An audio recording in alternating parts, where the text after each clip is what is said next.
आई भैया जमाना बड़ा बदल गई बा। ये जमाना के देख के वो गीत गाओतनी कैसे कहे के बा। आई हो दाता बदल गई दुनिया, आई हो दाता बदल गई दुनिया, आई हो दाता बदल गई दुनिया। मुहवा पे बांध के घूमेली सब ओढ़निया, मुहवा पे बांध के घूमेली सब ओढ़निया। आई हो दाता बदल गई दुनिया, आई हो दाता बदल गई दुनिया, आई हो दाता बदल गई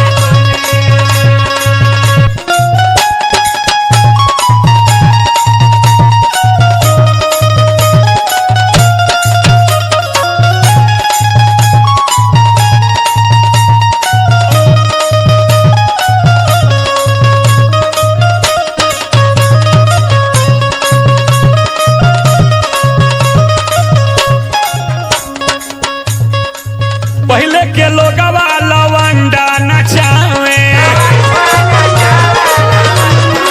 आय हला वंदना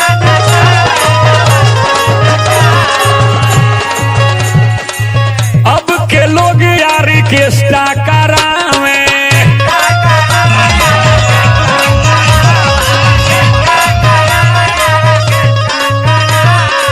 पहले के लोगवा लवंडा नचावे, अब के लोग यारी के स्टा करावे। थोड़ी देखा के रे रई रई रई रई रई रई रई रई रई रई रई रई रई रई रई रई रई रई।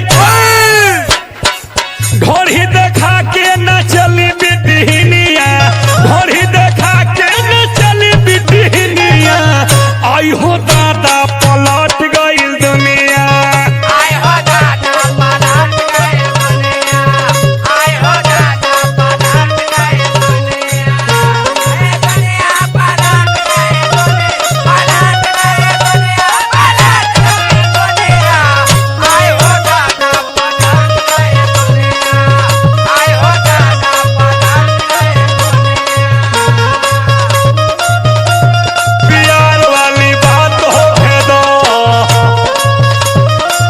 बाबा बारह सुभाष भाई फेरत रहो फेरत रहो।